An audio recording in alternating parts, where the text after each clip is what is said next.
Eu contei aqui já algumas vezes alguns traços dessa história, porque eu trabalhava no Flamengo nessa época, né? E até tem a foto do Hexa, do Hexa, porque já tem tantos títulos que eu até me perco, mas é assim, a foto do Hexa era tipo, na festa do Hexa, eu fiquei na mesa com o Bruno, não sei se tu lembra, né? Eu tava Você também. tava na mesa com o Bruno, pode crer. Era isso que eu ia falar, porque tem foto tua, eu tava vendo ontem. Eu, esse cara, Bruno, Macarrão e o Peixoto e Marcelão. Peixoto e o Marcelão e o Fernando, meu amigo, que vinha de vez em quando também, né? Que agora tá lá na. É, ele ficou Sim. lá com a gente, ele meio que ficou lá com a gente, enfim. E aí, cara, o Bruno. Não, isso foi aquela festa do Man, né? Nessa época, no Isso, isso. finalzinho ali, eu já cobria Fluminense. Aí teve a festa do Man, fui fazer a cobertura do evento. Depois tem a festa do Man, na época era no Man. Aham. E aí tem ali a Bons festa, tempos. o pós craque do Brasileirão. E aí estávamos ali. E eu e o Peixoto muito mais para querer tirar uma foto com a taça, para filar, porque a taça tava na Tava. mesa. E eu não deixava ninguém E pegar a na taça. gente ficou Menos ali e eles, tal, claro. mas foi um cara que a gente conviveu muito, assim, conviveu bastante, assim. Te chocou quando você viu, né, a notícia e tudo envolvendo? Como é que foi pra você que tinha um contato com ele muito muito grande, né, como você acabou de dizer, receber e aí você tem que trabalhar também, né? Você também precisa tirar o lado pessoal que revolta, né, deixa triste, chateado e etc, pra entrar no profissional e ir atrás da notícia, da informação, apuração que te trouxe os dois prêmios, né? Cara, então assim, eu diria que da minha carreira foi a cobertura que mais me afetou, assim, psicologicamente, assim, porque para mim, eu acho que para qualquer pessoa é uma coisa absurda, é uma coisa, acho não, tenho certeza que é uma coisa absurda, cruel e tudo mais. Só que a minha realidade, até falei lá no Charla, de playboy de Campos dos Goytacazes, que eu nunca tinha vivenciado nenhum tipo de violência, assim, cara, Uhum. assim, pra mim era tudo muito fora do comum. Até hoje tem coisa que assim, tem um episódio, por exemplo, contar aqui, não devia nem contar. Deve sim. Eu tava numa festa, e faz uns 5, 6 anos, né? Sou casado já, tô namorando há quase 5, então faz Tem tempo. que ser antes, né? Mas ela sabe dessa história. Eu tava numa festa com um amigo meu que é policial, cara, e eu tava ali assim, aí tinha um cara numa mesa a uns 2 metros, assim, tipo, lacrimejando pra cacete e tal. Aí eu bati nele e falei, pô, Rodrigo, caraca, o maluco tá chorando no noitado, deve ter tomado uma gaia e tal, sei lá, tá bolado, mas tá chorando, tá passando vergonha na noite. Ele olhou assim e falou, tá de sacanagem, né? Aí tinha umas fileiras, assim, tipo, na mesa do cara, o cara tava dando um teco e na minha, não é nem inocência, né, mas, enfim, esse Não preâmbulo teve esse vivência preâmbulo, disso. assim, que pra mim é uma É. coisa muito fora do que eu vivi a minha vida inteira, cara, entendeu? Então, tipo assim, e aí, o caso do Bruno foi muito isso, assim, me impactou muito eu saber que uma pessoa que eu convivi por 2 anos ali, com os dois, na verdade, no dia a dia do Ninho, Bruno da e Gávea e Macarrão. tal, me impactou muito saber que alguém tão próximo, assim, mesmo que de maneira profissional, tinha cometido aquilo. Então, aquilo, pra mim, me chocou bastante, assim, tipo, foi a primeira vez que eu pude dizer, caramba, eu conheço alguém que matou alguém. Entendeu? Então, nesse sentido ali, ó, pô, 2010 eu tinha 26 anos, né? Não era nenhuma criança, mas também não era tão velho assim. E aquilo me impactou muito. Então, quando eu vou para Ribeirão das Neves para fazer a cobertura não da parte criminal, mas da parte social, isso ainda se aflora muito mais. Porque eu tinha ido naquele mesmo espaço ali 2 anos antes fazer as reportagens do Bruno Ídolo, do Bruno que estava super em alta no Flamengo. E quem foi meu guia ali foi o Macarrão. O Macarrão que me levou, o Bruno nasceu aqui, o Bruno viveu aqui, o Bruno começou a jogar aqui, a gente se conheceu nesse colégio, a gente fazia isso, aquilo e tal. Então, eu treinava ele e tudo mais e tal. Então, assim, isso para mim foi um choque muito forte na época ali. E eu fui fazer a parte social.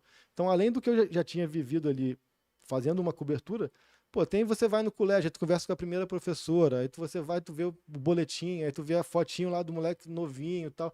Tudo isso passa muita coisa pra tua cabeça, assim, entendeu? E eu lembro que eu sonhava, assim, eu dormia, eu sonhava que a Elisa tinha sido encontrada, que as coisas tinham sido resolvidas e tal. Era uma coisa que me deixou atordoado muito nesse sentido, assim, né? Com o tempo você vai amadurecendo. Depois, eu ainda passei por duas tragédias muito grandes Sim. também na minha carreira, a da Chape E e o do a do Ninho, Ninho né? do Urubu. Uhum. Mas eu já estava muito mais maduro como profissional e como pessoa. E são tragédias completamente diferentes, não é Claro, um claro, assassinato. claro, claro. Mas são coisas que, cara, que a gente vai. Que serve para amadurecer a gente, né, cara? Assim, e para mim foi importante nesse sentido. Até essa percepção que minha chefia teve, ó, vai para lá, mas faz a parte social, não faz a parte criminal. Porque realmente não é da nossa realidade, não é do nosso dia a dia. investigar crime e tal, mas trazer um olhar daquele personagem que eu mesmo tinha ido no mesmo local e tinha falado 2 anos antes de uma idolatria e depois estava falando de alguém que na ocasião era acusado de assassinato, né? Uhum. Mas mexeu muito com a minha cabeça nesse sentido. Acho que muito mais pela minha experiência de vida do que muito mais pela minha falta de experiência de vida nesse Claro, sentido é. do que, enfim. Ninguém tá preparado pra isso, né? Pois é, mas, cara, mas foi um cara que, assim, a gente conviveu ali, né? Sempre me tratou. Por acaso, né? Sempre me tratou muito bem, assim. Até comentei no outro podcast, eu, o Ben Chimol e o Peixoto, talvez fôssemos os repórteres, assim, do dia a dia que tínhamos mais abertura com ele, mais entrada com ele. Mas, enfim, não dá pra também...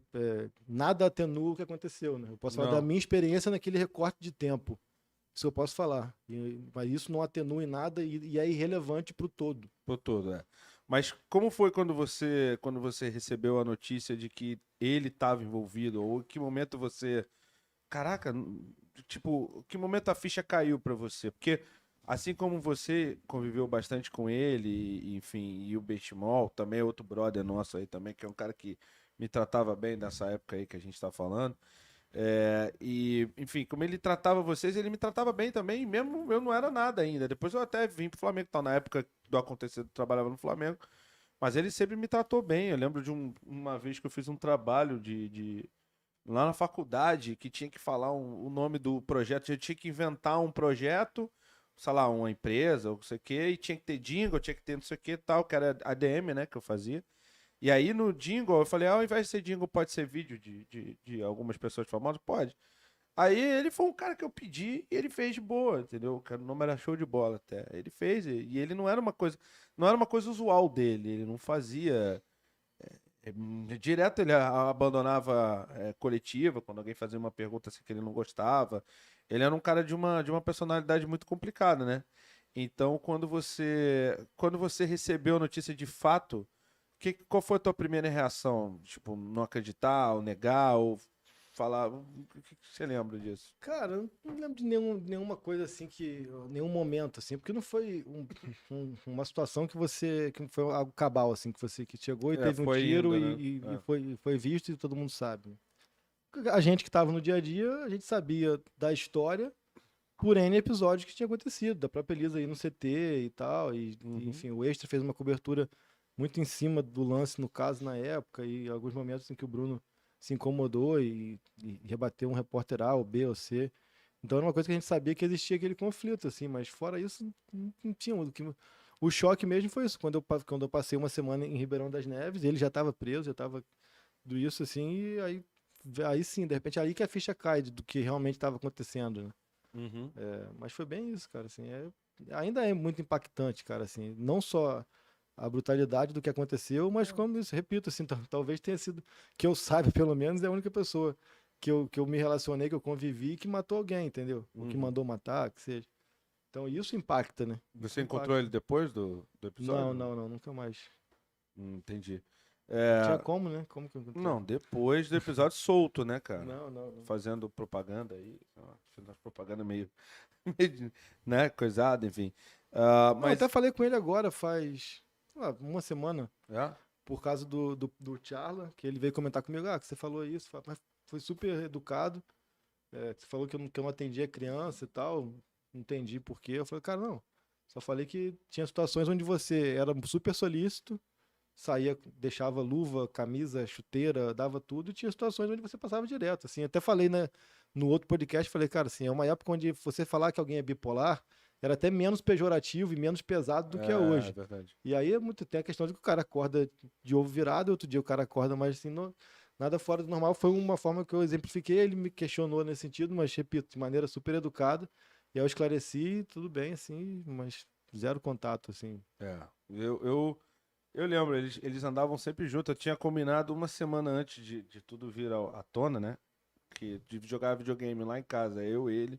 Eu morava perto ali da Gávea, né? Então, às vezes terminava o treino, a gente ficava de bobeira conversando. Eu falei, pô, vamos lá pra lá em casa jogar um PES e tal. Se você chegou aqui do nada, já se inscreve nesse canal, ativa as notificações, deixa o like nesse vídeo pra dar uma força pra gente. E não deixe de se inscrever nos 2 outros canais, no BarbaCast e no Barbaridade.